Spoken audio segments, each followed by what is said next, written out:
is a Cosmic Octave original podcast. Me and Jake running down the street with a handful of comic books, kicking ass and banging chicks and drinking booze No, not and me. smoking Not weed. me. I'm married. Yeah, well, I'm married. Jake. Can't do that. Yeah. Off panel, off topic with Jake and Tyler. What's up, everybody? Episode 148 of Off Panel, Off Topic. It's Tyler. Wow, I'm Jake. That's an unplanned bit, ladies and You're gentlemen. fucking welcome. I don't even have the time up. How's it? Oh, did I already Not swear? even a minute. Did I already swear? You said fuck. Shit. Shit. Dumbass. God damn it. Fuck. Shit. Okay, wait. From now on, no swears for like 5. Swear to God. Are you ready? Fuck. Let's do this. Starting now. Starting fucking now. After I said that one thing. Okay. What about like time it? What do we got? 5 minutes? We can do 5 minutes without saying a swear. Swears. Just anything that you can't use on like network Can television. I say dick? If you're using it in the wrong context, no, because What that's about not network. titties? No. What can I say, titties? That's like late night TNT at best. Come on, man. That's 5 a.m. You can say titties. That's our FX. You know what? In Jake's America, you can say any swear you want at any time of the day. So are we timing it now? 5 minutes. What time is it? Come on, guys. Defund the FCC. Defund the FCC so we can all see some titties. On TNT. On TNT. Any time of the day or night. Does anybody have cable anymore? No, yeah, come on. Everybody's streaming. The show is nowadays. called Off Panel, Off Topic, if you haven't noticed by now. Hey, you know. We appreciate you being here. Yeah. I'm Tyler. You're Jake. That's right. I don't even have the soundboard up. Yeah. Yeah, what the hell? It's your fault. Be mad at yourself. That's what you get for listening to the show. Well, no, you don't. We're not saying that's what you get. No, but we're saying if you haven't listened before, we are clearly out of our deranged little minds. Yeah, I mean, it's 148. You shouldn't be jumping into this part of the pool, man. Right. You need to wade your way in there. Me? The listener. Yeah. If you've been here before, you know exactly what you're getting into. But we appreciate you if you're a new listener, despite the aggravation of my co-host. I wish we did video so you could just see the face he made. Just like, Stop pandering. it's the face that I make. Okay. A lot. That's how I know. I've seen it in the mirror. Anyway. Yeah. I don't So even know what to, we you know talk what? comic books. We talk pop culture. Speaking of, this isn't a long box, but I just wanted to talk about this because it's bizarre. So I will give Netflix some props because they're doing their whole Netflix is a joke comedy festival. So they've been doing like live shows. They started with on Friday with John Mulaney's show, which is really weird, and I wanted to talk about it. Cat Williams had a special. I haven't seen that yet.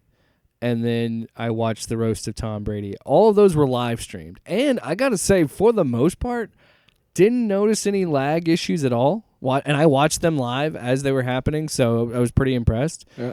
I watched the roast on a delay. I didn't watch that right at the beginning. But regardless. So you watched the edited version. No, I was like a few minutes behind the actual live show. I'm honestly impressed with Netflix has been able to do, which makes me even more like I'm gonna be pretty happy with how they're gonna handle WWE. If this is how strong their servers are on these like pretty big live events, I think they'll be able to handle the WWE stuff. Sure. So when Raw shows up in January, that should be interesting. That's what we should be worried about. Everybody, so John, not AI just taking over people's images and just all of a sudden being like, make people say stuff. Can we keep on track? No, let's use. Everybody, gotta take time out of the day for Tyler to bitch about AI. We get it. We don't like AI on this show. Let's use the drop that gets us back on track. Because we're off panel, off topic. Do we have any of them? I don't even know if it works. Just try it. I want to make an announcement. Okay. Episode 150, I'm going to do a whole soundboard overhaul. Oh, We're my gonna God. Fucking wipe this Oh, shit. I thought you were going to say a soundboard marathon. Anyway, we're not doing a drop there. But I Just used, try it. I used that is there not one? I had the Seinfeld drop for a reason. So Jerry Seinfeld was on John Mulaney's show, Everybody's in LA, which is a weird live talk show format that's kind of like late night TV, but it's like John Mulaney, so there's an extra level of like weirdness to it. Like there's some skits, like pre-recorded skits, but like there's his whole topic for the first episode. They're doing an episode every night up until Friday, the 10th. Friday. Friday. So the first night We're singers, all right? The first night's topic was coyotes. So he had a number on the screen you could call at any point throughout the show. They'd have to stop the show and talk about coyotes because there's a caller on the line, which gave it this like weird like Access TV vibe to it, like the fact that we're having like people called into this live TV show that I could be watching on my phone or my computer. You know, like the whole thing is weird, and the set looks like it's a 70s talk show. And like even Mulaney's kind of got a little bit longer sideburns. It's like he's got don't do that. It's is it Richard? Oh God, he has an announcer that Richard Dawson. Richard. No, he's dead. No, Richard Oyeo. He does comedy a lot. He's very loud. He's a character actor. He's in a lot of stuff. Richard something. It's gonna fucking drive me nuts. But anyway, it's gonna drive me nuts here. But anyway, it's such a bizarre show. Yeah. Like, and it's such an interesting format because the reason I bring up Seinfeld, the more I see about this dude, and the more I like see him in like public, I'm like, he's such a fucking dick. Like, I don't get, like, his shtick doesn't work for me anymore. The dude is 70. And he's been doing the same fucking shtick since the 90s. And it caught up to him because nobody likes that Pop-Tart movie that he made for Netflix. Like, what it's been Pop-Tart movie?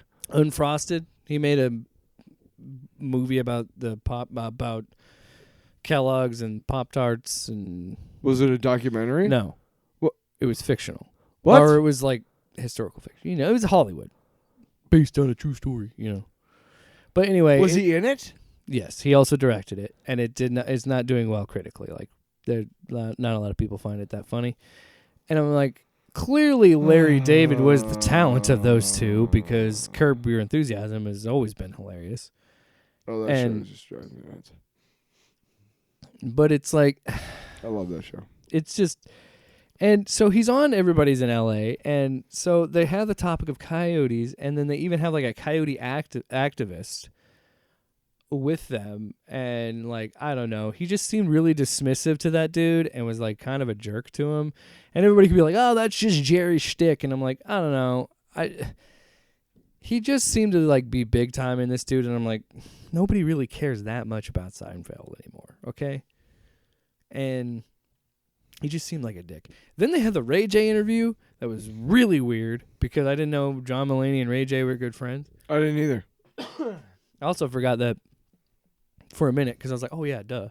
I forgot that he had the Raycon is the company that he has. And he's like turned into an entrepreneur and he's made a bunch of money post, you know, all the stuff that's happened with the reality shows and all that. Well, he got his, at first he's Brandy's brother. Yeah, he was on that show. Yeah. And then he had the sex tape with Kim Kardashian. And then so way to he get had to the reality show. Hey, look, man, if you can get there like that, man, fucking sure, man. And then he had the reality show, and then he became hustler. an entrepreneur. He's a hustler. But his interview with John Mulaney got weird because he's like going through a divorce, and clearly Who is? Ray J. Oh. And clearly he was No, did he cheat on her? No, I don't know. He said he still loved her, but like I don't know. It was just awkward. But and it's he's like one of those... I just felt like this should not have been a conversation that it should have been happening on live what was television. the conversation about? He was just talking about relationships and like he's clearly still in love with his ex-wife, and it was awkward because he's in the middle of divorce, and it's like Again, I just feel like this should not be on live TV. And I understand it was two friends having a conversation, but I don't know. at some Maybe point, that's the point. some point there needs to be a barrier. I just feel like it got a little weird, but he seemed okay. Like he didn't seem like he was upset by it, but I don't know. It just seemed weird. Regardless, yeah, I am surprised at how well all the Netflix live streams have gone over the last few days. I could care. I hate Netflix. Well, I hate everything. Boo! I hate you especially. Wow. You know what? You look at Netflix and you say, I see that big red N on my screen, and I say, hey, you know what? Boo! Fuck you! All right. Excuse me. So, sorry to kind of segue. That was something I wanted to talk about. We got a couple things to talk about. We got a couple of things to talk about. We got a couple of things. Listen here, this is the Macho Man. We got a couple of things to talk about. So let's talk about. Sometimes we'll just go into fucking Macho Man impressions. Is that You got okay? a fucking problem? You want to fight Wait, about where it? is it? Where is it? You know the one we want. You got a problem? Yeah. Where is it? You just played it like right at the beginning. What? The Mark Wahlberg. Oh. Is it a problem? Maybe. Maybe not. Maybe fuck yourself. Maybe. So, again, episode 150. We're going to talk about it. We're going to discuss it. We're going to add some new drops. We're going to do a whole soundboard overhaul. A whole. Because you know what my mission is? What? We got to get. We're To going to pay get. for a soundboard? No, we're going to get. No. We're going to get better at this. Okay, we're going to get better at sound drops. Why? I'm ballsy. I don't take no shit from anyone. Okay. That's good. I like it. So let's talk about X-Men 97. Which you didn't watch. Oh, Sorry. Was I not supposed to say that? you bastard! Fuck. It's called kayfabe. I know. You just fucking gave away the game. Shit. Hey, Curtin, move out of the way. Hey, you. Get out of here. We don't need you anymore. See, Curtin? That's what. No, but that was how humans act to mutants. Oh. Right there. Yeah. You get out of here. Hey, but it was like 30s. It's supposed to be like the 30s. You know. Yeah. Hey, listen here. Curtains. Even though the show. Stop playing in the alley at night. You know. Even though the show was set in 1997. 1997. So I have made a deal, and I know enough about this episode. I've seen enough of this episode to understand. Well, I'm it. lost. I don't remember it. I watched it Wednesday morning and I'm lost. I don't know. No, I'm just kidding. Oh. So, So Tyler, you're taking the lead on this. one. So, first things first is that basically everything goes to shit. And this is a 3-part finale. by the Everything way. goes to shit. Like everybody that is like talking to some okay, so Beast and Trish Tilby, for instance, she turns into a Sentinel. Who is the other one? I can't remember any of the specifics now. Shit. It was last Wednesday, sorry. Jesus Christ. I know. Come on. But there was at one point they were like in Bastion's hometown because they found out where to find him. Yeah. I can't remember how. Whatever. I don't give a shit. Fuck it. We're here. Fuck it. And they got trapped by all these other Sentinels, and I can't remember how they got out of there. I think they got into the Blackbird. They do show Bastion at one point, and they see Magneto like on a big X, and he's out of commission. And Bastion talks to both Baron Zemo and Doctor Doom at different points. They're on TV screens while he's kind of laying out the next steps in his master plan and whatnot. And Val Cooper's there, and she's kind of ticked off because she didn't know everything was going to happen the way it was, and they leave her looking up at Magneto, and she's trying to like talk to him, but he's not gagged like he was at the end of last episode, but he just looks up at her, and that's the last time you see them for a while. Because then we start seeing all of these mutants in different places. One of them is Roberto and Jubilee, and they're in a mall. And, like, everybody turns into fucking Sentinels and starts chasing them and shit. And they also fucking Roberto's parents find out, or his mom finds out that he's a mutant because they have to crash into their place. I think she turns into a mutant too, his mom. I don't know. Or a Sentinel. I don't know. But yeah, they I cannot remember how they get to Bastion's hometown, who they put the spurs to give them the information. But they get to Bastion's hometown, into his home, and they're with his mom, who's calling him Sebastian, I think, and she turns into a sentinel, and then they realize that the entire town is turned into sentinels. So they get in the Blackbird, and they're flying off and shit, and they're just getting attacked from everywhere, and it's pretty much going to be a losing battle. Everybody's getting attacked, and everybody's just about to get fucked.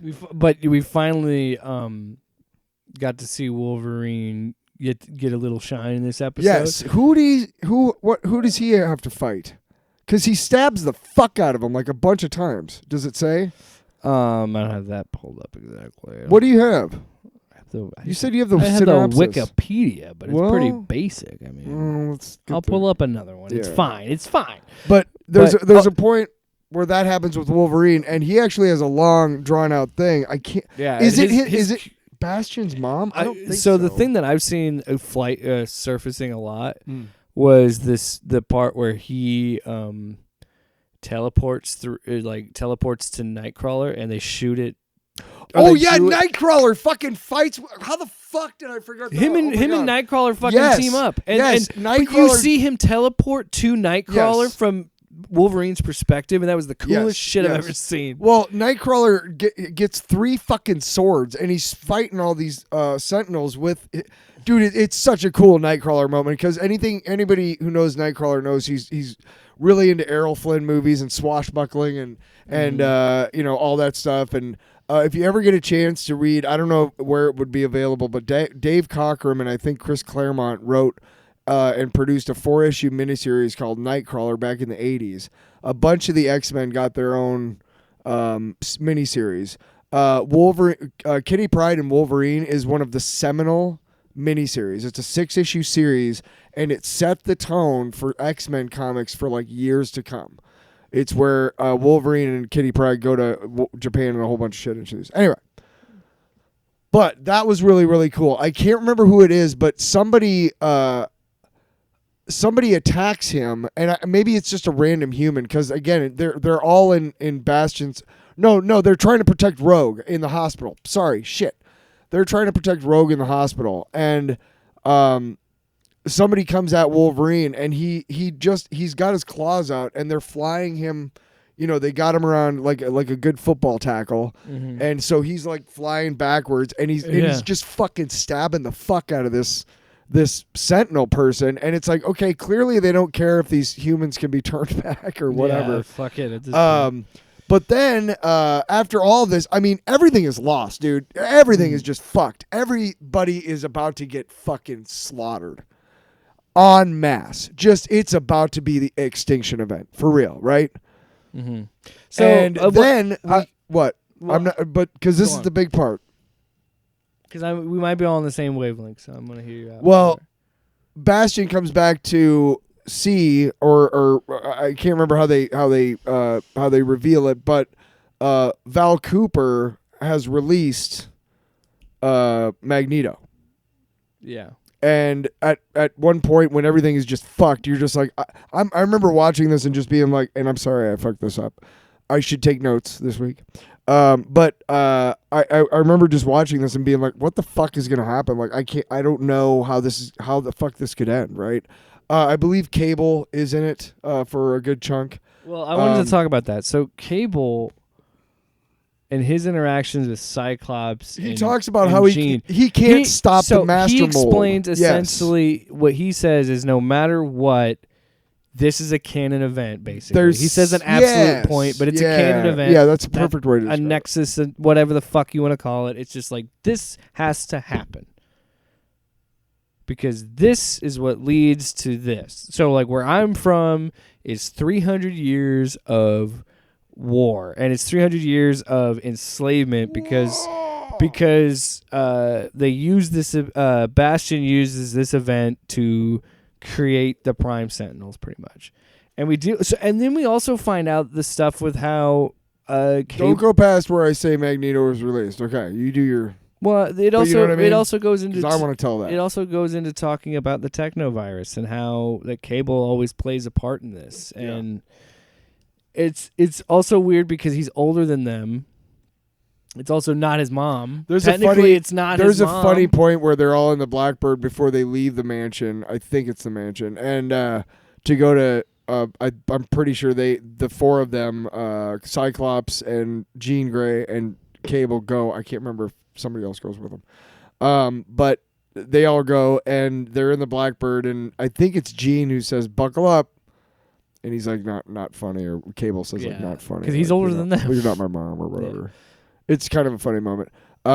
Is there anything else I missed?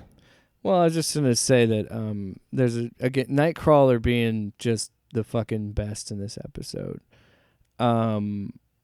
Was that moment with Jean, and she's talking about like I feel like I have memories of him, like I felt like I had feelings of him in the womb. I remember, it was like it was happening to me, and Nightcrawler just says, "Well, who's to say that you don't deserve to feel that way?" Yeah. If that's Nightcrawler's such a great character, and no matter how you slice it up, and then him to talk about like my real mom is evil. She's trying to kill me. That's one thing about I've had more of an adopted family with the X-Men with Rogue. You know what I mean? That's what he's trying to lay out. Well, this is the best part about the episode that not the best part, but I use hyperbole a lot when I describe. So I haven't stuff seen the whole episode, but I've seen good portions. The point where he talks about Mystique being his mom is interesting to me because, for a long time, it wasn't even really hinted at that she might be his mom until like mid to late 90s. Well after I stopped reading. So as far as I knew, that wasn't even a thing. Yeah, they were both blue, but it you know what I mean? It wasn't. That was and nothing. they've already retconned more of that too. Recently. But it was interesting because it showed me that they were willing to throw out kind of incidental Easter eggs because it's not necessarily super important to Nightcrawler's character that Mystique is his mom. Not really. Or that she's not, right? It almost feels like an afterthought sometimes. But that's what I liked about it, is that they were willing to say something that was kind of like, huh? Really? Is she? Because it's been retconned, once or twice. Well, and didn't even in X2, they didn't even touch on that, really. No. He was curious. In the comics, they didn't at all, I don't think. Or in the movies, they didn't at all. He was curious about her, but, it was never like he thought she was his mom. As far as I know, currently, she's his mom. And Azazel, the red dude, is his dad. They retconned that. Okay. Mystique, had immaculate conception, I guess. Okay. I don't know the context of it, but I just know that's something that changed. We've talked about this last week, is that Nightcrawler is such a great character because of the dichotomy of his. He has such a spiritual soul of like a diehard fucking Catholic. He's just a good friend. He's just a good dude. But he looks like the devil. He's the opposite of Matt Murdock.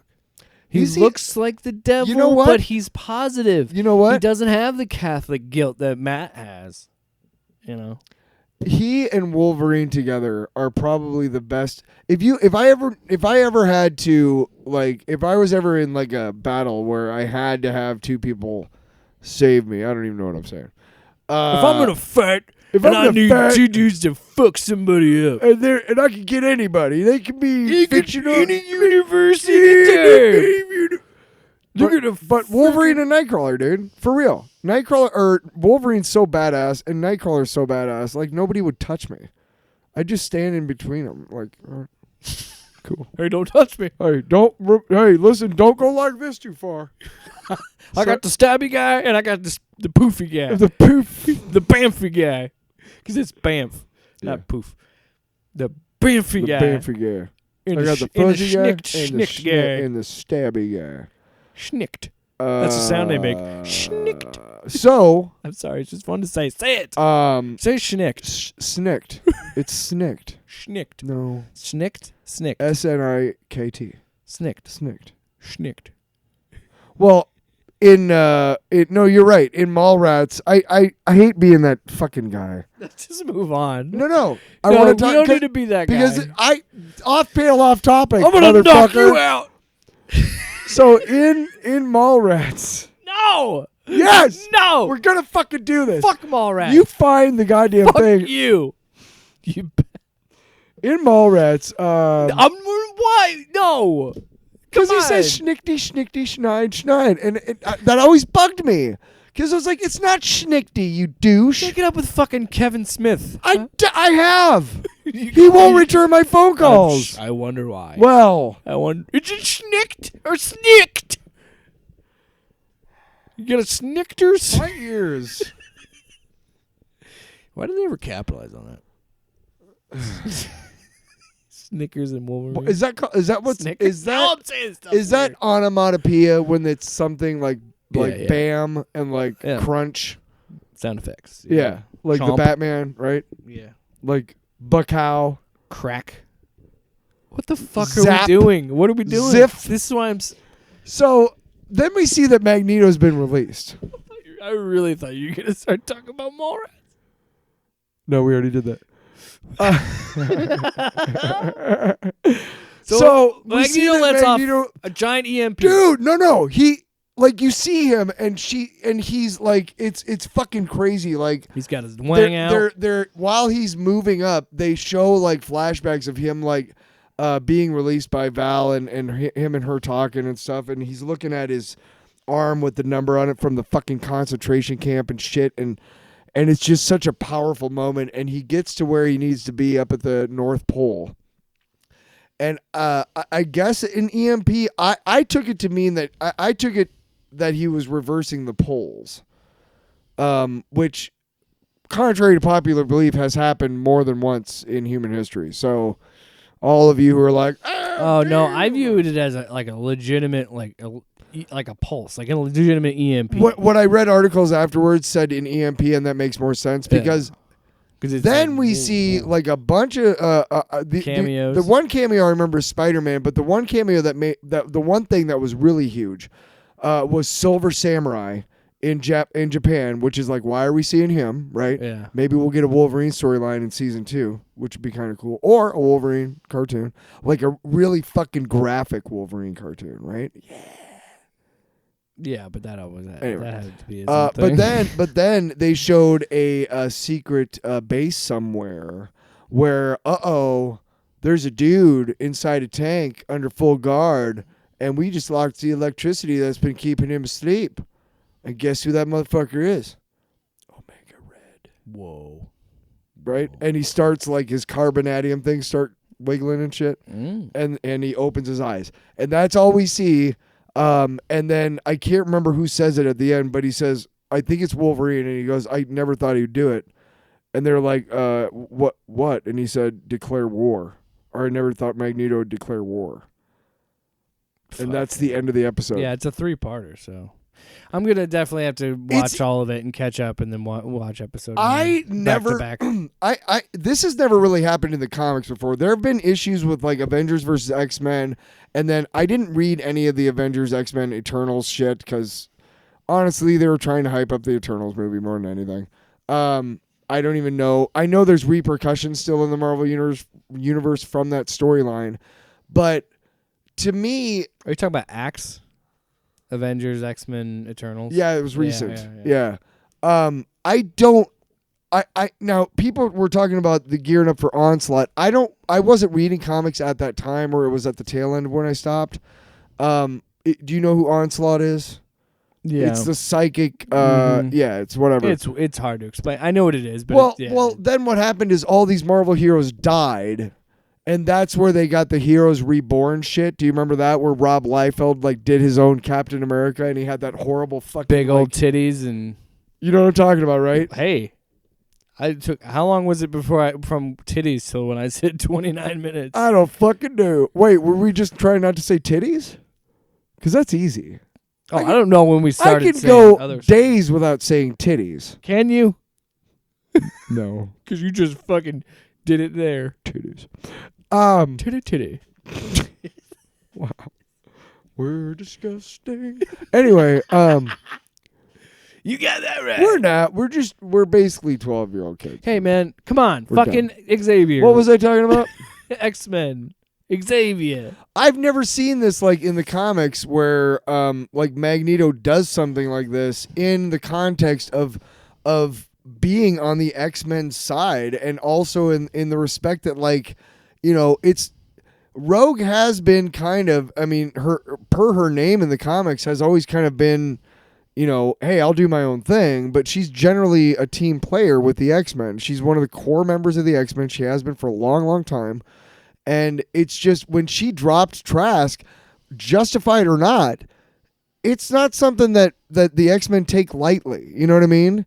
And you know, Wolverine be damned. It's not. I mean, that's just Wolverine. Wolverine kills people. Exactly, so, right. Yeah. But that's what I'm saying is I am so fucking hooked into this show because it is exploring an aspect of the Marvel Universe that I've never seen in the comics. So almost every single storyline from almost every single Marvel movie or DC movie has been loosely adapted from something else, right? Yeah. A lot of the storylines so far in this first season have been loosely adapted from other things, other aspects of the X-Men continuity or the Marvel Universe, right? That was what the original This show was, too. Yeah. is fucking breaking new ground. I could be wrong, and I'm sure somebody will tell me in the comments, which is fine, because I do want to be, if I'm wrong, I want to know about it, because I can't remember. I don't think there has been a time where like everybody was just against the X-Men and Magneto's like on their side. Even when Magneto was headmaster of the school back in the late 80s, there was a tenuous piece between the X-Men and the rest of the superhero world in the Marvel comics. Magneto was a good guy. It's just, you know, I don't know. This is fucked up because now Magneto, I mean, now he's fucked up with everybody, dude. Like, I mean, if Iron Man's flying somewhere, he's dead. You know what I mean? I mean, right? Yeah.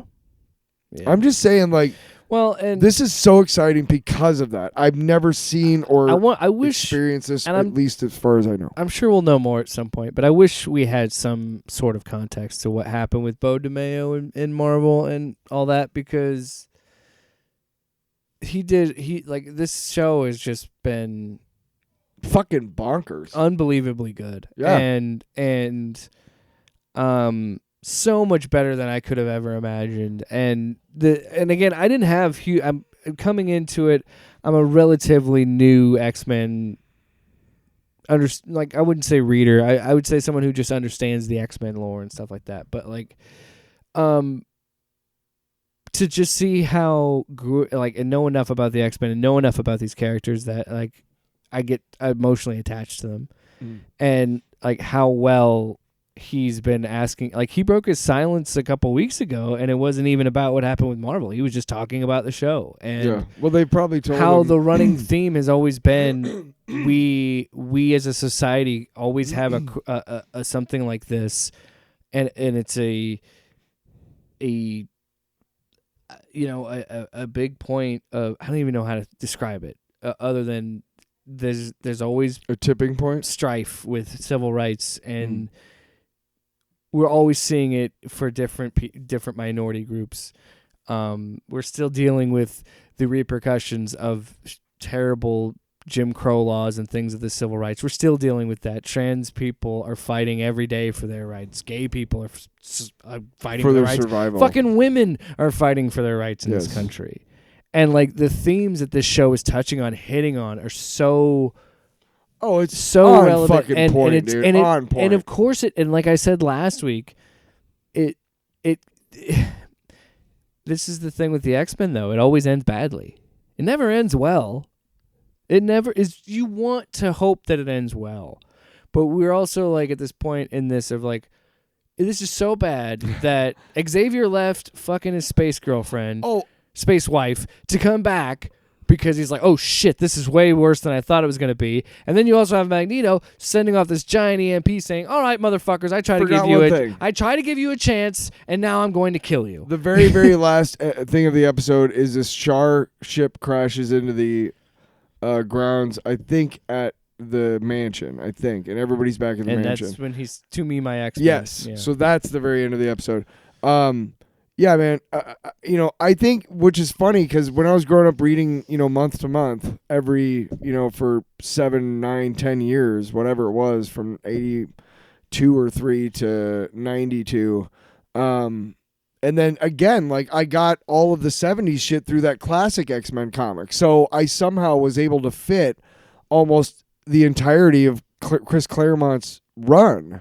Like, as it happened, almost. All 17 years? Well, because like I said, like one month or 1 week during the month, I'd be reading the new X-Men comic, which would be Claremont. X-Men and then blew up in the late 80s. And then the next early week, 90s. I'd read classic X-Men, which was like an issue from him and John Byrne back in the 70s. And they started with the... Well, that's true. It blew up with Giant Size. Giant Size X-Men was like the beginning of the Claremont and like the modern what we know of the X-Men. I believe it was Len Wein and Dave Cockrum at the time. Yeah, technically it was Len Wein for a while, and then it was Claremont after that. Right. And so, okay, so do you know about so the X-Men was one of the most unpopular Marvel comics, like of all the classic ones. Like we're talking Spider-Man, Thor, Fantastic Four, Avengers, all that, right? That was like the most unpopular. It was cool for a while, but it did not have legs. And so I believe 57 issues, were made, and then they stopped it. They canceled it. And then they started doing reprints in the early 70s, and that I think that garnered a little bit of interest, and that's when they did Giant Size X-Men #1, and then they picked up with like number 60 or whatever the next issue was. But for a long time, there was no X-Men, like at all. It was just reprints, if that. Well, and there was a point too where they were really trying to push the Immortals because they didn't have Fox had the rights to the X-Men, so they were kind of like trying to push the Immortals and devalue the X-Men Inhumans, yeah, and so like and then Hickman shows up and there's the whole Hawks Pox and all that, but that's something. That shit was crazy. Yeah, but anyway, I can't wait for us to go through the Sins of Sinister. Yeah, we're never doing that book because it's not a book; it's an event. It's a fucking event. And let me tell you something, Tyler. I want to tell you something right now. When I read this event, I better not be sitting all the way on my couch. I better be on the edge of it. All right. Yeah, I'm very, very excited for where it's going. Me too. These next 2 episodes are going to be fucking Don't get me started crazy. talking about the X-Men. I'll talk your ear Don't off. let me get started. Don't let me get started. Tyler, stop your goddamn singing and start your goddamn thinking about your thoughts on the jeez, I keep burping. The trailer for the trailer for the Acolyte. Well, so yeah, if you're just trying to the Acolyte trailer. Mm-hmm. We rewatched it. So first things first. First things first. That's where I want the YouTube clip to start. The first. Well, that's up to you, isn't it, son? The first time I watched this. Shut up! I'm trying to make a goddamn podcast. Don't make me disown you. No. Oh, I knew it. You always wanted to be my dad. The first. Now we're going to therapy together.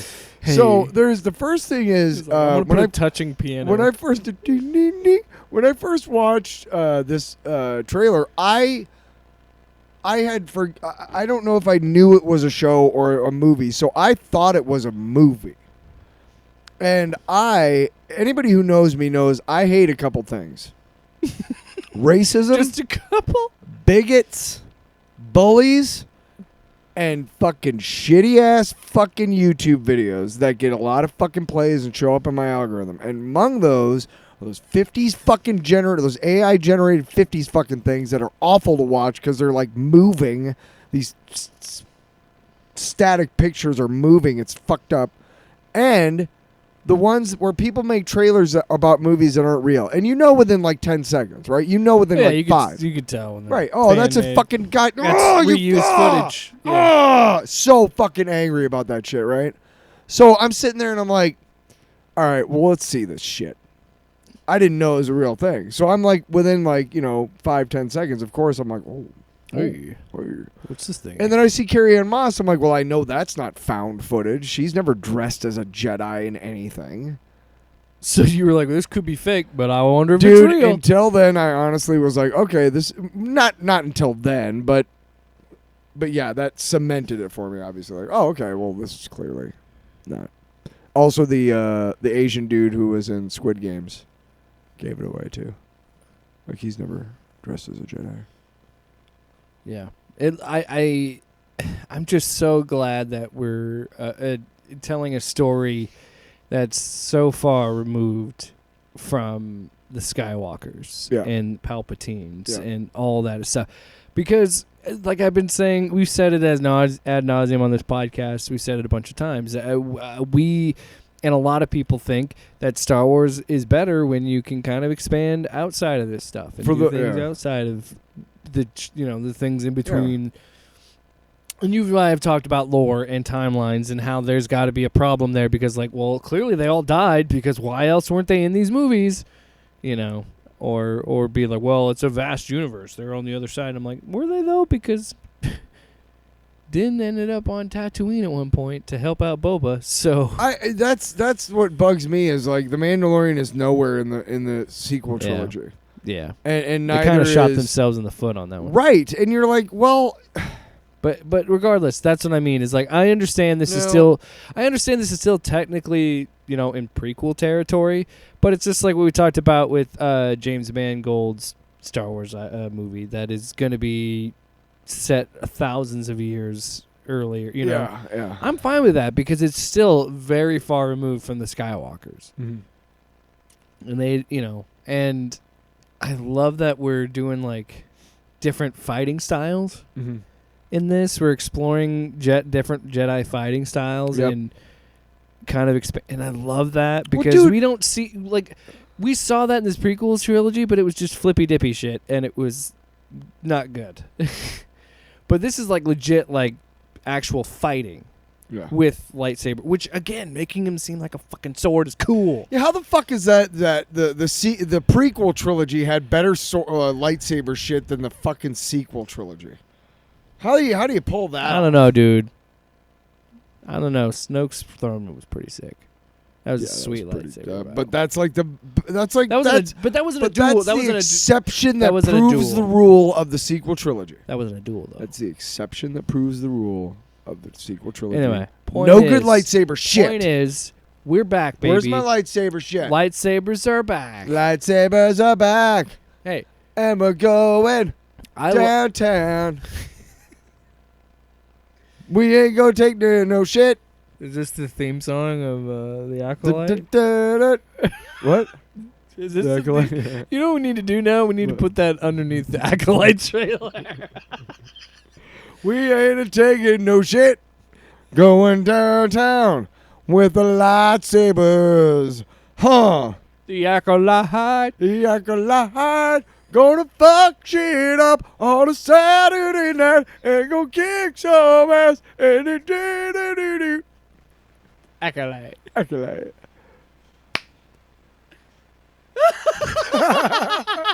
My wife upstairs. I've heard better. It's definitely going on the YouTube video then. No, I think it was. If it sucks, it'll get plays. I'm so happy they released this trailer a month, on May the 4th. They released it a month before the show's coming out. Just one kind of look at it. It doesn't give you a bunch. It gives you enough to get you interested, and I am interested. And it's gonna be. I think it's gonna be. It's gonna be a very intriguing. I wonder how the fan base, legitimate fans, are gonna act, not the toxic. Well, I did talk types. to a toxic fan douchebag, kind of, if you will, and he was like, "Well, as long as it's not woke and blah blah blah with the beard and the gird and this character's a lesbian for no reason." I was just like, I disagree with you wholeheartedly. And I didn't bother to explain him why I disagreed with him. You want to know why? Why? Go ahead. No, say what you're going to say. Because I refuse to argue with people like that. One of the things that came about when I was reading some stuff about this is kind of the plot hole of one of two things. E. That's not what, we're just jumping to that's E. not what the alphabet starts with, Tyler.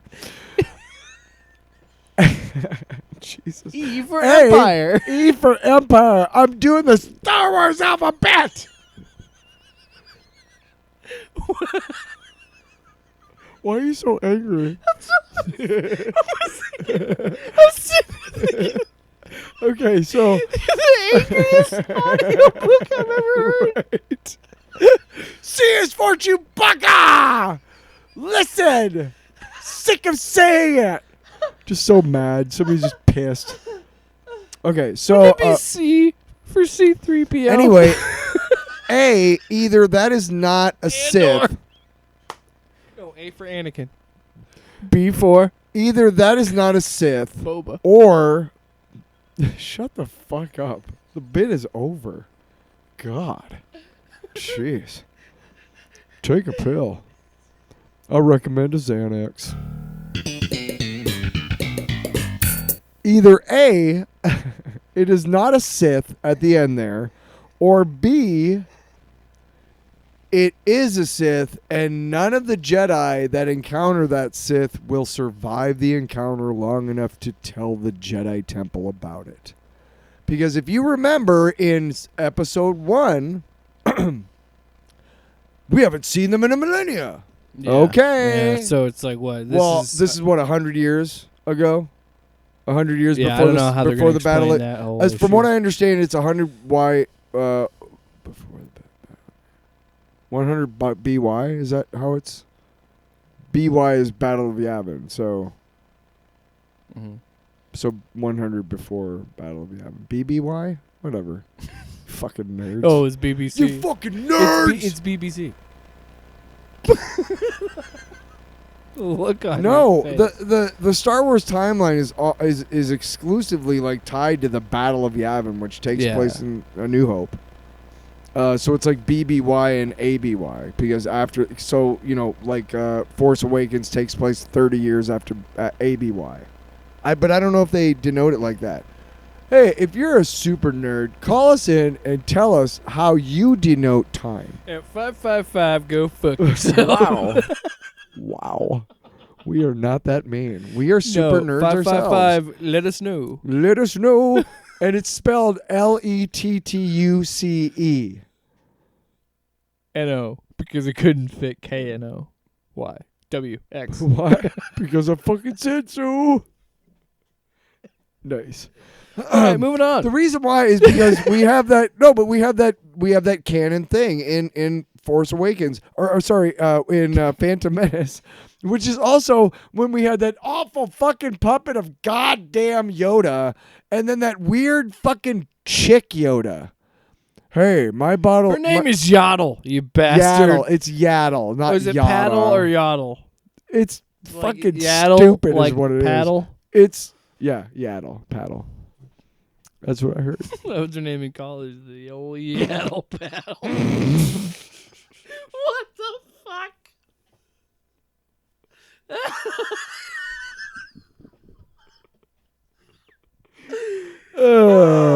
So, The Boys season 4. No, hang on. We're not. Where do we go from Yaddle Paddle? Because we haven't talked about it. So what do you think it is? Do you think it's Do you think it's a Sith, or do you think it's something else? Or I mean, do you think it's? Are they gonna just all die? What do you think? Also, Daphne Keane is in it. We didn't talk about that at all. We didn't talk about Daphne Keane being in it. She's the one made up in prosthetics and shit. From Logan. Yeah, I don't know. I truly don't know how they're gonna explain that. I think honestly, if it's a choice that I have, all of them die. Yeah, I think that's the only route to go. Is to say they're dead, or like there's some sort of they're like, there's some sort of like Sith, loyalists that are like just will not give up. I don't know, because then you kind of paint them in a sympathetic light. Well, here's right. If you have all the Jedi hunt them and what kill them, it seems Fuckface did wrong, and I can't remember if it was George Shouldn't it be the or opposite? if it was a Legends story that did this. But the whole the whole order rule of two, such a dumb canonical thing. Hey, George, let's get your opinion on that. Maybe. Maybe not. Maybe fuck yourself.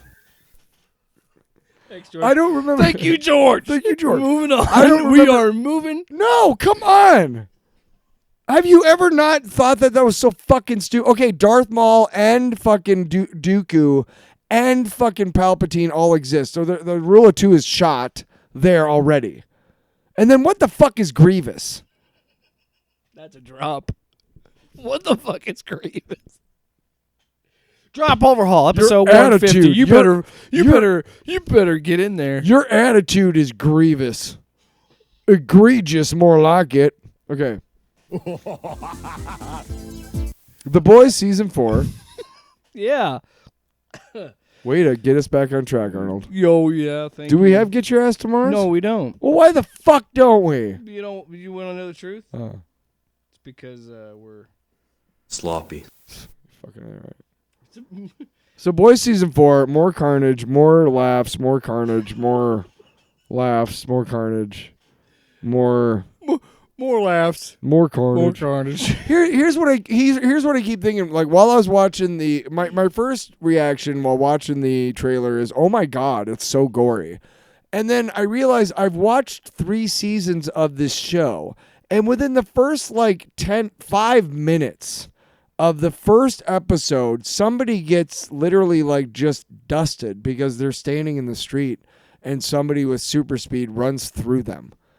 And that is gory as fuck. And I think by the end of that episode, somebody shoves a bomb up somebody's ass. Yeah, he shoves it up the invisible guy. Yeah. So, I'm sitting there watching this trailer oh my god, this is so gory. I don't know if I can handle this. And then I'm like, what are you talking about? You've been watching this for 3 seasons. It's only because it's all been chopped up and put into 2 minutes. Yeah, And that's just a montage. That's not even all of it, right? But because it's been... Oh yeah, but Right. what it's showing to me in this season and what it's shown throughout the whole run is they do this interesting thing, and what makes it such a good satire and what makes it so enjoyable is it has moments where violence is used in one of 2 ways, and sometimes yes, it's done humorously, but even then it's still horrific. Yeah. Because now we are seeing Homelander embrace and not have to wear his mask anymore and just embrace he is a sociopath. And he says, you're no longer celebrities, you're angry gods. And I want to see wrathful gods, show me some wrath. And then you see their violence. And I can't believe the Deep is somehow still involved. it is still fucking hilarious. But Because that first season, you're like, he's gone. by the way, in a matter of time. By right? the way, the writing of this show... Didn't he even took off the team for a while? Yeah, but the writing of this show is his character arc. Yeah, I mean... Oh my god, yeah. Dude, when he's fucking... Just last season, he fucked an octopus. And now he's got a baseball bat and he's talking about how he's saying violence is power. And I'm like, this is kind of what was creepy. the part where somebody, that one girl, stuck her fingers in his gills or something? Remember Yeah. that? Oh. Weird. Yikes. Yeah. Well, he is a predator. Well, and it continues to just be you and I were talking about it. I haven't seen anything saying this is the last season. No, I said... But it does feel like we're escalating to a point where this show has to end soon because logically where it's going, it's because we got the virus in play. We have all these storylines converging, and I truly think something big has to happen this season, and I mean like Butcher, maybe not Butcher dying, because I still think they're going to follow the main arc of the books to some extent. Mhm. I just think they might be speeding up the process a little bit, but I think you have to, because if you don't kill somebody in this season and have all this hype like you did the last season, and had like one big reset, and the big reset was Maeve lost her powers. And yeah, Homelander killed a couple people, and then he killed someone in public. That was the big turn at the end of the season, right? It's a great season, but you still have kind of a return to the status quo. So I feel like this has to be a big step where like someone important dies, like maybe Mother's Milk dies. I don't think Huey or Butcher die, but I could see them going, or Frenchie, or any of those. They made a whole thing where they seem like they're going after Starlight now. She's here's the thing is that who's the new character, the redhead? Do we know? I don't have. I can try. Why don't you look it up while I? Yeah, you just ham it up. I'm gonna ham this shit up like a piece of bacon. Or maybe a couple of scalloped potatoes, maybe with a nice pineapple glaze. Honey glazed ham is getting it to it. Honey glazed ham is getting it to it. Have you found it yet? Nope. Slices of bacon and Canadian bacon. Ham. Are we still recording? Yes. Wow. Okay. I never. So if you think about it, the guy who is running the show did Supernatural, which was like 17 seasons or some shit. Yeah, that's crazy. I mean, just a long, like right? 11 or 12 or something. But I feel like the way he's been doing this, I feel like he has. Now, every year they have to get the go-ahead to do the next season, right? They haven't been given like a go-ahead to do however many they want, I'm assuming. Yeah. Isn't that right? We always have to wait for them to renew it? Yeah. Okay. So let's assume that he is just like every other TV show and he has to wait for renewal every year. So he doesn't necessarily know if he can set a set number of seasons, right? Like he can't say like, I know it's going to be 8 seasons because what if it gets canceled after 5, right? Mm-hmm.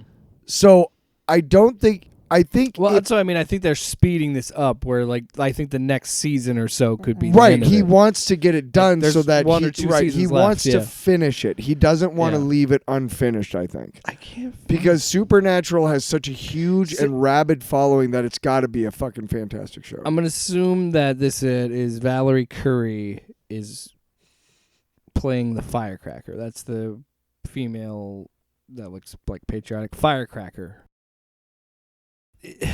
Like I said, something big has to happen. I think some character has to die. Mm-hmm. Even if it is like you bring in Firecracker and kill her, that like immediately, that would be kind of funny. Who was season 2 that they killed off, or was it season 3? Stormfront was in season 2. That's okay. So she basically had a whole season, and then she died at the beginning of season 3 because she had Yeah, she was burnt to a crisp. And that's okay, because she sucked. Because she was a Nazi. She was a Nazi bitch. Fuck no, it's not going to... No. Yeah, that one, yeah. But I don't want to, like, ever have anybody, like, using my voice. I don't know. I don't want to have a hit. A song, like... Who would use that positively? I'm saying... I mean, there would be someone, but I mean... I doubt it. I don't want to. First of all, those people would not listen to this podcast anyway. That's fair. So, fuck them. Fuck you, skinheads! You don't get our music. We can count on the 12 of you not to, take what I said out of context and make something embarrassing. I hope. Why don't I just go ahead and give you the idea? Ready? I'm ballsy. I'm excited. Do we not have Skeletor anymore? I like the silence. I don't know what you mean. Yeah, not working. God, this is why we're making a new sound. Fucker, we better have what next? I'm gonna soundboard. shit a brick. We better have Skeletor next soundboard. See, I don't like that one. Why? It just means nothing to me. It holds no emotional attachment to me. This one. Godspeed, Spider-Man. See, that's good stuff. That's from like the beginning of the show. So that stays. Of course. So we should do this off the air. One more bit of news, and then we'll wrap it up. And this will be a shorter story.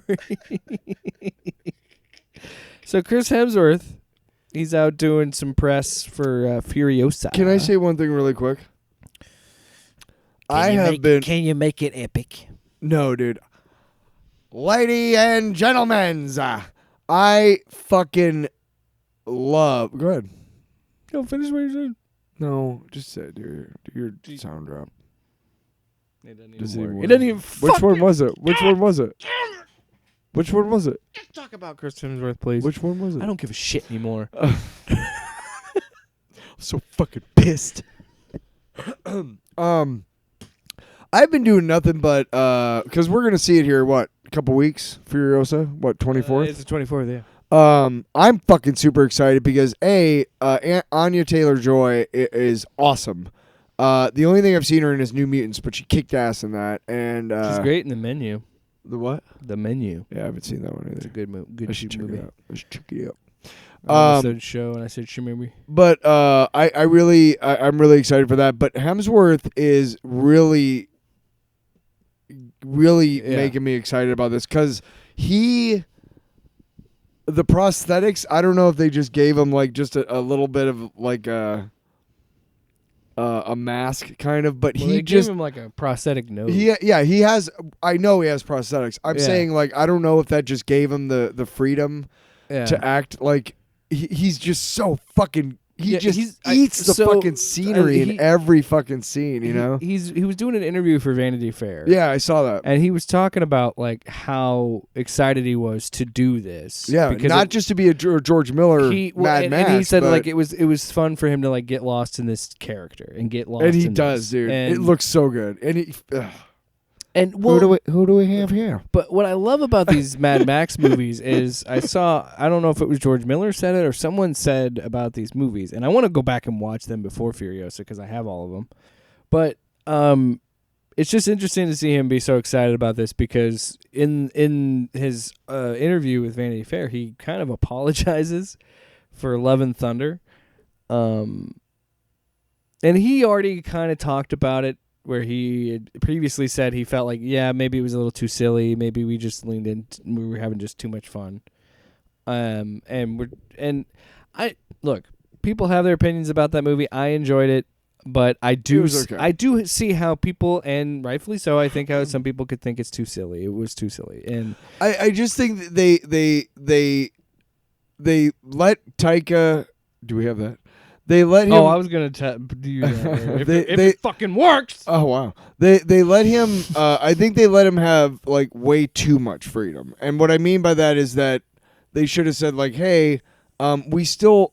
I know it's formulaic and whatnot, but the fans that watch this stuff are looking for a movement forward in this larger story, and you're not giving us any of that. You're giving us Hercules. That's cool. But not really because we don't know if Thor's coming. You know, I mean, so what does that do for us? To quote Hemsworth, this is but it was a fun movie. Hemsworth said, quote, I got caught up in the improv and the wackiness, and I became a parody of myself. I didn't stick the landing. I think we just way to go, Chris. I think we just had too much fun. It's always hard being in the center of it and having any real perspective. I love the process. It's always a ride, but you just don't know how people are going to respond. And that was him previously talking about Love and Thunder. And again, I think there's fair criticisms of that, but it is just interesting to see Hemsworth kind of publicly apologize for that. And you can tell it kind of bothers him a little bit. But I think they could bring it around with Thor 5. If we commit to the idea of like, okay, we're gonna have Thor versus Hercules, like right, that could be a fun movie. I could see them being a Thor now, another Thor. So help me God! So help me God! If you don't fucking bring in Beta Ray Bill, oh my fucking God! Hey, better yet, let's mix it up. Bring in Ares too. Fuck it. Bring in. Maybe it's because I've been reading that Punisher book, but bring in Ares and Hercules. Fuck it. Oh, could you imagine? Oh, could you imagine? I could do without Go Ares. back to we've done this space trek in Thor. Bring him back. No, we could do some more space truck in Thor. Or but have Because that was like all the Kirby stories, from the 60s was. we can do shit with but bring in There Beta was- Ray Bill, bring in all this other shit. Is what Well, I'm they saying. had like Tales from Asgard was like a secondary story in like the really back in the day in the Tales of Astonish and shit before it was Thor, and it was just stuff that happened in Asgard. So that gave the fans like the Asgard shit, like hey, these are the gods and they're fucking doing their shit. And then Thor was off like fighting the living planet and going to like the dark dimension and shit and meeting the high evolutionary. Anyway, go ahead. Well, it is sad I'm to just some really- level, but Yeah. I do think that there's still hope for it in his character. I don't think he's done with the character, and I think there's more stories to tell. But There's always stories. and Get let- Walter Simonson can- to direct the next I one. want everybody to get a little perspective here. Mm-hmm. You also have to understand Love and Thunder had insurmountable expectations because the last 3 appearances of Thor, you can almost look at that. We're monsters at the box office. But you also have to think of it as a trilogy. If you think about Ragnarok to Infinity War to Endgame, Thor, that arc is awesome. Such a great arc. And no matter what you did on the other end of that, I think you could have, sure, you could have told a good movie there. But I just think that's also some of the aspects that are into it of we have to, and they were just trying to do too much. They were trying to also have Jane be involved and Gore and yeah, it was too many things going and Korg and Valkyrie. I look. I got to be honest. Like if they had left the goats at the beginning, the screaming. like that's funny as hell. But like the 2 or 3 times that they made another appearance, it was like okay, Yeah, but yeah. don't butt me.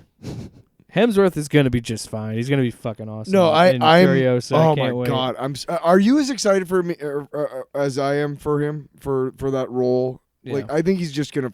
I love.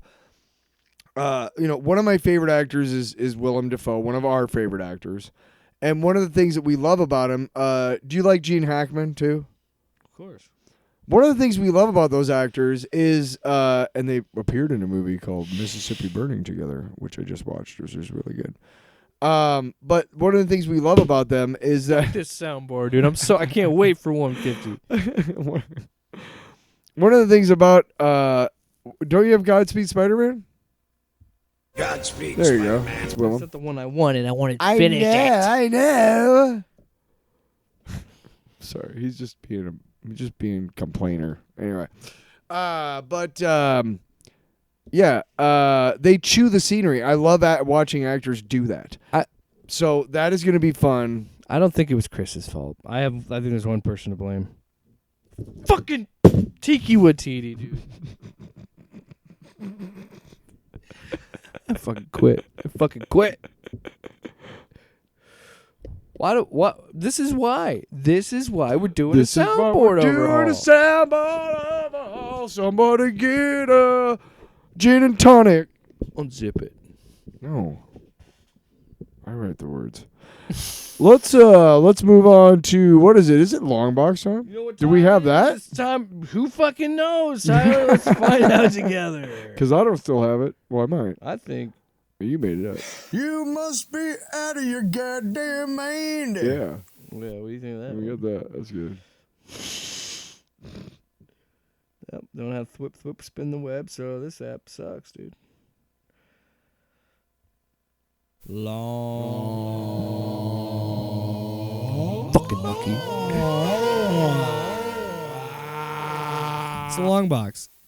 Slong box. Schlongbox. Can I go first? I guess so. Yeah, of course. So this weekend, I'm not gonna be a dick. this past about it. Of course you weekend, can I don't go know if you first. know this, but there was the 150th Kentucky Derby. And I do want to point out before you continue that this is the very first time we've done a sporting event as a long box, But I want to point out that there's nothing wrong with it because it is anything that we are watching that is interesting us. Well, you know what? What? I'm just kidding. No, I didn't go to the Kentucky Derby. Shut up, dude. Whoa. Sorry. Shut up, dude. I'm only saying this because it's the story of it. Okay. And I didn't know where else to stick it. My mom Where told am I me she gonna watched it where all am I day. gonna put- Sunday? Was it Sunday? Saturday. Oh. So, but this is the thing. There's all this pomp and circumstance for this, but the race itself is like 3 minutes. Yeah. It's over. I know. But no, a friend of ours was having a Kentucky Derby party. It was also like, You should watch, if you get a chance to read, before you continue, sorry. Go ahead. Just finish your thing. I want you to talk because I have been interrupting you. I'm really sorry. fucking I know. guy. I'm going to shut up. I do have one thing to say when you're done, of course. But the floor is now being yielded to Jake Williams. Will you shut up then? Okay.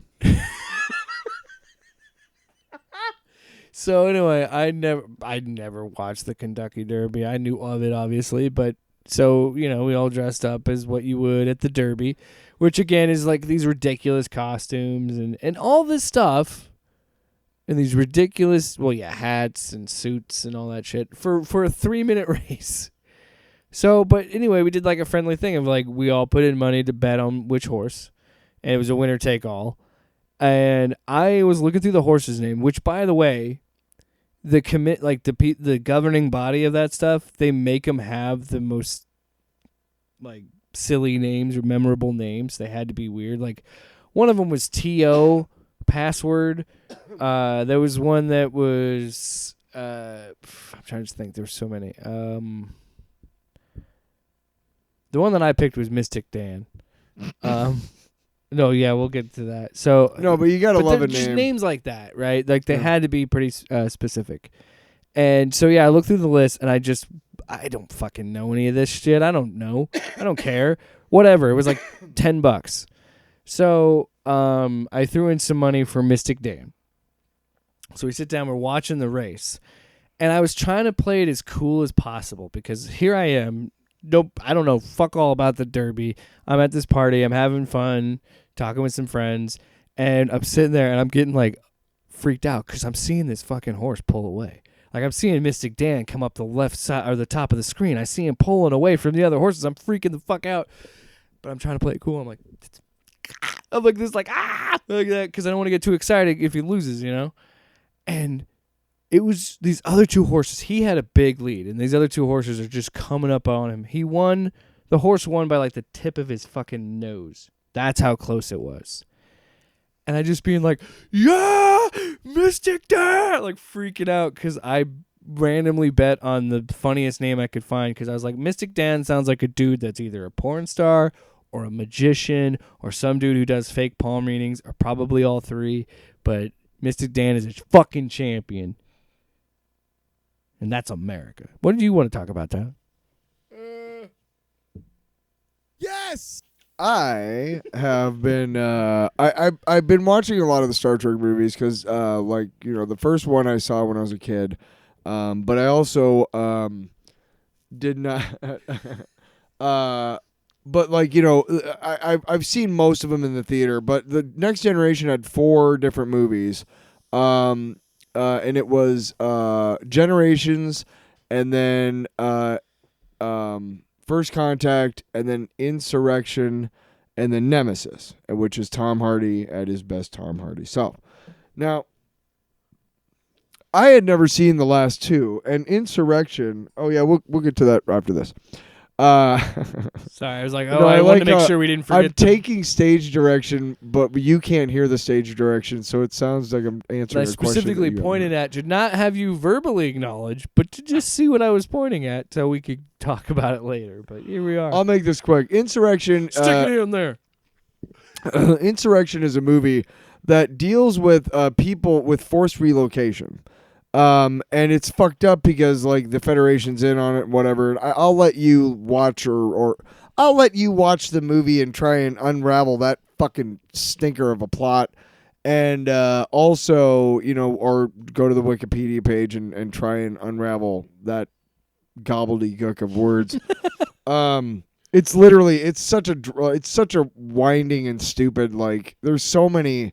It could have been done so much easier. Anyway, it's talking about forced relocation, and the problem that I have with it is not that the Enterprise ends up like they end up like going rogue against Starfleet, right? So they're all in street clothes and they got like phaser shotguns, like I mean, you know what I mean? It's like it's about as whatever as you can get for a Star Trek movie, right? It's about as action-y, kind of, Mel Gibson-y, lethal weapon-y as you can get. Mad Maxi. Predatory. What women want to? No. Oh. He wasn't like an action movie in that.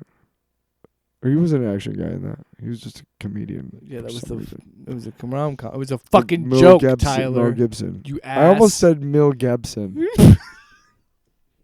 Mel Gibson, the famous Australian. But I'm not that other guy. I'm just a guy with a knife. And not that fucking guy either. Because it's a crocodile. Yeah, not that guy. The problem I have with the movie is not that it's first of all, again, it's every fucking generation, next generation Star Trek movie has to have a fucking goddamn song and dance fucking, like, it has to. It has to feature some sort of fucking, like, hey, I'm Michael Dorn, and did you know I make albums? Hey, I'm Brent Spiner, and did you know I make albums? Hey, I'm Jonathan Frakes, and did you know I'm Patrick Stewart, and then, yeah, let's sing some Gilbert and Sullivan on a spaceship all day. Enough. Fuck Okay, was that, enough. dude? Enough. It's enough. It's enough to make a grown man cry.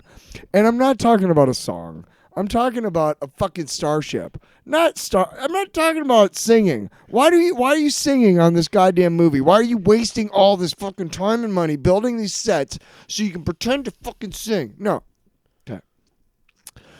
Anyway, the problem that I have is it's about forced relocation, and not one of the fucking people being forced to relocate is every single one is a white person, and it's like, ooh, tone deaf, ooh, yeah, boo, yeah, because it's like, what? Yikes, because you're thinking about like Native Americans and things like that, and you're just like. Because you're trying to make a point about, at the time, I can't remember what the real world thing was that they were trying to bring light to. But generally, in human history, white people don't really have to worry about being displaced. And that's kind of what it was like. Boo. Yeah. It was also a poorly done movie. The plot was so, like, thick with just shit. I know. I heard the musical number Oh, cool. from the movie that you just performed for me a little bit earlier. So I figured that's all I need to know about that movie. Tyler, we got a comic book. Okay. I found it in my pocket. It's called Punisher. I'm really, really sorry about the song. Well, you fucking... You sound like you're Kurt Cobain before he's about to fucking play a song. We're really sorry about this sticky song. shit on my comic book? What are you is talking going about? on? Feel the top of that. What is that? I don't know. It didn't come out of the... What is on... What is Sticky. that? What's sticky On the shit? thing. On the don't know what board. that is. What is that? I don't know how that got. Well... Yeah, give it over here. I'll Give me the fix book. it. I don't care. I'm not that pissed about it. Give me the book. I am. Give me the book. Or do you need to look at it again? Well, Punisher. I could start with the book. It's Yeah. Punisher number 7. Number 7. I read this earlier today. God, enough singing already. Talking to me. Yeah. I was telling myself. Jason enough. Aaron writing this one. And this remember. is book 2, part 1, right? Book 2, chapter 1, King of Killers, Punisher number 7. Punisher number 7. I'm Regis Philbin. And this audiobook is read by Christopher Walken. Wow, that was not very good. Yeah, shut your You can do a better one. So the book starts. This is when, excuse me. This is when you were telling me this whole time Like, just wait until the book switches perspectives to Maria. It's mostly Maria. the thing up till this issue. It really, the one thing is you really don't see it from Frank's point of view so far, and you're seeing it from the priestess's point of view, or from Maria's point of view, or from, it's those two points of view. You really are not seeing any of this story through Frank's eyes, not really. And that's kind of on purpose, because we're deconstructing the Punisher. We've fucking seen the story through his eyes enough. So, continue, sorry. But she says the book literally starts with him, the silhouette of him, like with red smoke coming around, making horns, and he just looks like the devil. Mm-hmm. But it's always the same dream. I open the door and there's the devil. You'd think I'd scream, but I never do. I let him in, introduce him to the children, serve him dinner. I take him into bed, into my arms. I tell him I love him. And then she talks about, like, when they make love, he calls himself the Beast, and she's having these weird dreams, and she's had it ever since Frank left. Mm-hmm. And then it's juxtaposition of, like, what's happening currently, where Daredevil shows up and is like, okay, man, this is fucked up even for you. Mm-hmm. And yeah. And hey, I don't know if you know this, but I did run the hand at one point. It's not a good idea. They're just going to use you like they used me. And then they have a great old fight, but I love how the fight ends. Well, yeah, when Frank Matt knows how to goad him because he's known Frank forever. Yeah. And he's like, oh, is that your reanimated wife in there? Let's see what she thinks about all this shit. And then he has a moment where he activates the Beast, and his eyes turn red, and he's like, "Stay away from my wife." And then they have a fight, and that's when Matt was like, "Oh, you really believe this shit?" But before that, this bit, I took a picture of it, I posted it on Instagram. This page, when in the middle of the fight, we have another flashback where Frank comes home, and like a lot of Army veterans and people that served and went to war, he's kind of having trouble adjusting back to regular life. He was sleeping out in a tent in the backyard. Oh, is that when she comes home and she thinks the worst has happened, but they're all sleeping in the tent? Well, it's just the thing where she says, like, he didn't come back home. His one true love was war. And he was grieving the loss of his one true love. So we're starting to plant the seeds in this story of saying even Maria sees that, oh, this, like, Frank isn't normal. It's after that. Yeah, it's right there where, like, and then she's... But then the next few pages, she's worried, doesn't know where the kids are, the place is a mess. And she says, like, of course I'm worried. I left him alone. Of the man Yeah. Yeah. But then, and then we get to Frank and Daredevil just kicking each other's ass. But I love, there's a point, where it's fucking at the end of the fight. You're going backwards. Oh, are you talking about after the exorcism? Yeah. I forgot about that. Okay. So yeah. Yeah. So Matt, that Matt to me knows, is awesome. Matt knows that his Daredevil's like trying to exorcise the Punisher. So once his eyes go red, Daredevil's like, "Oh shit, you've actually accepted the Beast." I know because this happened to me. So I talked to Dr. Strange. He taught me how to do an exorcism spell. Yeah. And so he burns a cross on his. I hope the head. hell this hurts, you fucking piece of shit. But yeah, they have a whole exorcism, and it doesn't work. It talks about when Frank goes to confession, right? And they talked about how it goes confession because Frank is turning a corner. He's being more active at home. He held her tight. He tried to tell her about when he killed that guy, but he couldn't quite do it. Like, and that's when she starts to understand, like, he never left a war. He's always had a war, and he's always had these chains, which I know the last cover of this book, and I was like, ooh, we're setting it up here, where she talks about the chains that are on him, and he keeps slowly taking the chains off, and like the last cover, he's literally in chains and there's blood and everything. But the whole back, and then that confession where he probably did tell him of all the people he's killed, and or just the thoughts he was having, and when he's walking out of the fucking confessional out of the church, when they get kicked out of this church, like it's so bad that she gets kicked out of the church and they never want to see him again. And as he's leaving, we see all these dead bodies. And some of them we've already seen. And then others of like, are these people that he did in the future? Are these people that he's done to a war? We don't know, but we just know, like, okay, just bodies. We keep going with this story of like, no, he's just a murdering sociopath. That's just who he is. And, you know, for years we've just justified that because his wife and kids, and then this story is saying like, he was always going to be this way, or that he's always going to, or that all the guys that he's killing are bad guys, and you try and justify that shit, and you can't. And this so brilliantly spins and turns it on its head. This mythos of the death wish storyline of a vengeful father killing bad guys. Well, that's where we see that revenge has no end. It doesn't end. Because it doesn't satisfy you. Violence and vengeance never solves anything, and it continues a cycle. It never breaks a cycle. So Frank Castle becomes the Punisher. He goes and kills everybody responsible for his family's death. But he never stops. He never stops. Right. He's a mass murderer. If he really was taking revenge for his family, he would have killed those guys and been done with it. But no, he got a taste for it. But here we're learning that he's had a taste for it for a long time, way before he went to Vietnam.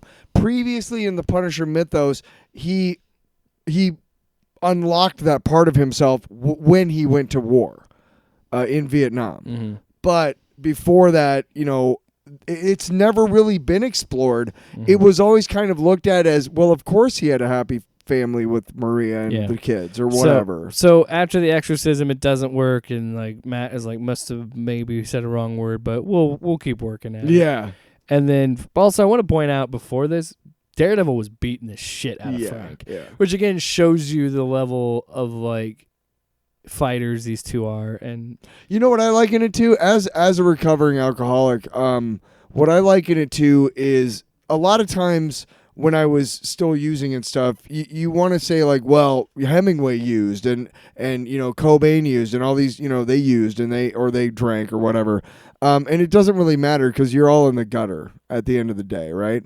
And the Punisher to me seems like a guy who can't quit the habit, and Daredevil's the guy in the rehab program who's trying to get him in the rehab program. Like, dude, I know what this is. Don't do this. Right, but also. There's a reason why he's kicking his ass because Daredevil is fucking clear-headed. Yeah. Abso-fucking-lutely. And you know the Punisher ain't either because he's clouded not only by the hand and the priestess and all this the beast or whatever bullshit. the fuck. He's thinking about Maria because she's starting. We find out later. Huh? I just came up with that analogy, huh? Yeah. Look at that. But what he says at the end of the fight, he said, that's all? Look at that. He grabs Daredevil, holds him by the throat, and says, "Look at me. With whatever senses you've got."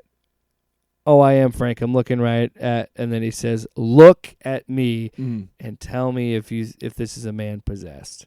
Pretty much saying like, you can't exorcise me because I want this. And he's levitating in the air, and that's where Matt says, "I'm not afraid of the beast. I'm afraid of you." Yeah. Because again, this is Frank. Who, and I'm going to be probably completely wrong by the end of this book. But the way I look at this and where Frank is in this point of the story, the way I view it as when he's levitating and he's doing this stuff, he is, again, wholeheartedly believes that if he ends war, if he ends this shit with Ares, that he can finally be make at peace things with Maria, right, which is bullshit, and make things work with Maria. Exactly. Then he's just gonna find because look somebody at this else man. to He kill. says, "I'm not possessed. I want this. Yeah. I have to have this to kill Ares." Pretty much. That fucking scene, that panel where Daredevil's like Mary, Mother of God, is like, holy shit. That's, to me, it's a real powerful moment in the story because it's the first time we're seeing somebody outside of this compound, in the regular Marvel universe, if you will. And of course Daredevil would know because he's been there. Right, but Daredevil's the perfect foil for this story in so many ways. So Aaron, hats off to Jason Aaron for crafting it gets better from here, bro. So it's not then quite we come done. back to a flashback of Frank Maria's like, we can go to the churches. He's like, we don't need to. I also, is this crazy city. I want you to have protection. Oh yeah, he gives her the gun. Then we cut to the present, and Maria is saying, I've been having the same dream every night since we went to the walk through the woods. And it makes me wonder, is she talk? And then it kind of is like, okay, where are we calling back to the beginning? Oh, is this thought? I dream that there's a devil at the door. It's the same dream. You're safe, Maria. Of course I am. I'm with you. Blah, blah, blah. You know, she's being sweet. And she's like, the kids are not coming back. He's like, they're not. And that's probably for the best. And then she says she's starting to remember things. And we get a flash of her bloody corpse. Like, hey, remember, she's dead. She died. Yeah. Because it's not enough that you see the fucking bullet wounds in her face and her arms. And, like, it's just so... Every shot of her is crazy in that art style of how detailed and how truly torn to shreds she was. Yeah. Oh yeah, that's like the art is so good because is that where she leaves? Yeah. The art is so good because every time, sorry, I fucked up. Every time they show her in that stuff in the present in the present day, yeah, it's very. It's almost like two artists drawing Spider-Man. Like one artist is going to always draw the exact lines on Spider-Man's outfit. Another one is going to imply them in most of the shots. You know what I mean? In most of the panels. He's not going to painstakingly, you know what I mean? It's depending on the art style. In the art style of the guy who does the present, which is, I believe, who did we say it was? Saiz, we think. Saiz is the one, yeah, I think. Yeah. As Akita does the flashbacks, yeah, for sure. You can see very clearly because there's a hole in her face and one or two in her chest and her body. There's one in her back. Torso. Yeah, there's holes. Yeah, and it's not like we're not showing her naked or anything like that, but they show different shots where they're in bed together or whatever. She's looking in the mirror or whatever, and you can see these holes, and it's very prominent, especially the one in her face.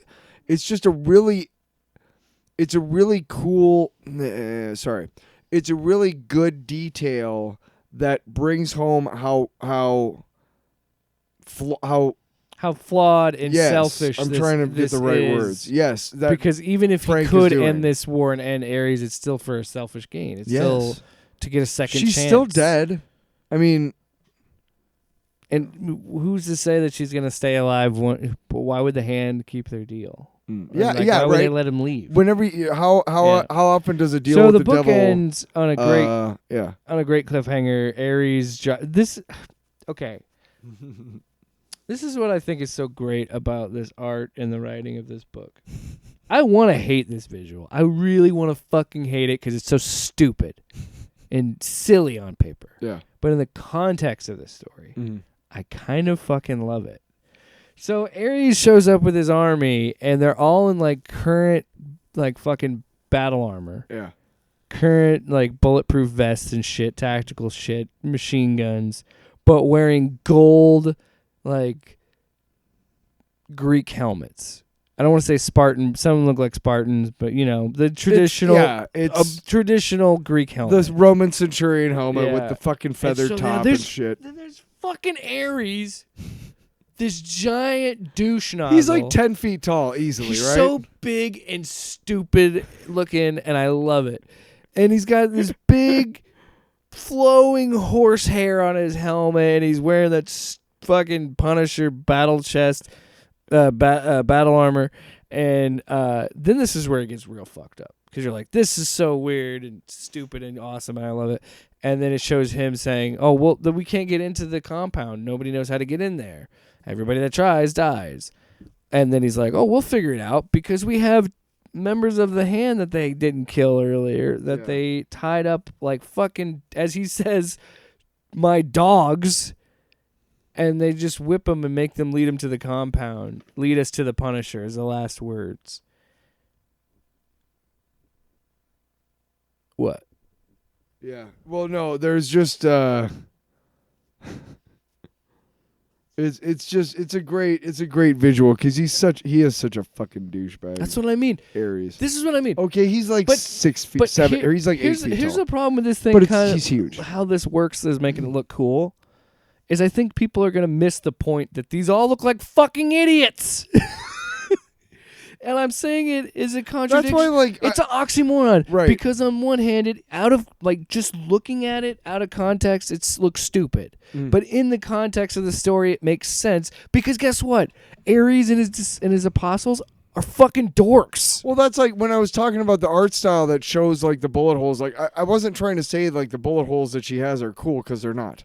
I mean, they're bullet I can holes. guarantee you, there's some But- people but- that got the wrong idea about Ares. in No, this. I mean, what I mean? like in my lexicon, cool describes a lot of things, and like I was trying to figure out the right words to say, you know, like okay, how do I describe But that it's these just- bullet holes are really like they're not neat, but because they add to the story so much It's- and the art. That's just what it's just good. It's just really good storytelling when you can take something that sounds silly on paper, but put it around and have a character look intimidating and menacing like Ares, but also so silly because at the end of the day, why is he mad? He's mad because Frank found a new god. You know, He's a fucking baby. yeah. And that's what makes it good. You know why? Because that's like Ares in Greek mythology. Yeah. The Greek gods were petty little bitches. And that's what Ares is. Are petty little bitches. You hear me, Zeus? Fuck you, dude. Send a lightning bolt down. Send a lightning bolt down. Make me a powerful god. Talking to you, Lord Zeus. Yeah, fucking douche. I think. That's probably the end of the show. Yeah, I mean, Right? there's no going back. Do you think there's any? Do you think there's any other Well, way? I mean, we always try to find like a good way to end the show, and I mean, let's just Cursing Zeus is the way to go. sure. You feel real stupid. Hey, if you- my name's Zeus, and if I'm we a just- big fat turd. You feel real silly when you see a swan coming down in my basement. I'm like, hey, you get away from me, you sexy And then swan. that swan tries to fuck me. That's what I'm saying. Ain't no Affleck. You know what I mean? Off panel, off topic with Jake and Tyler.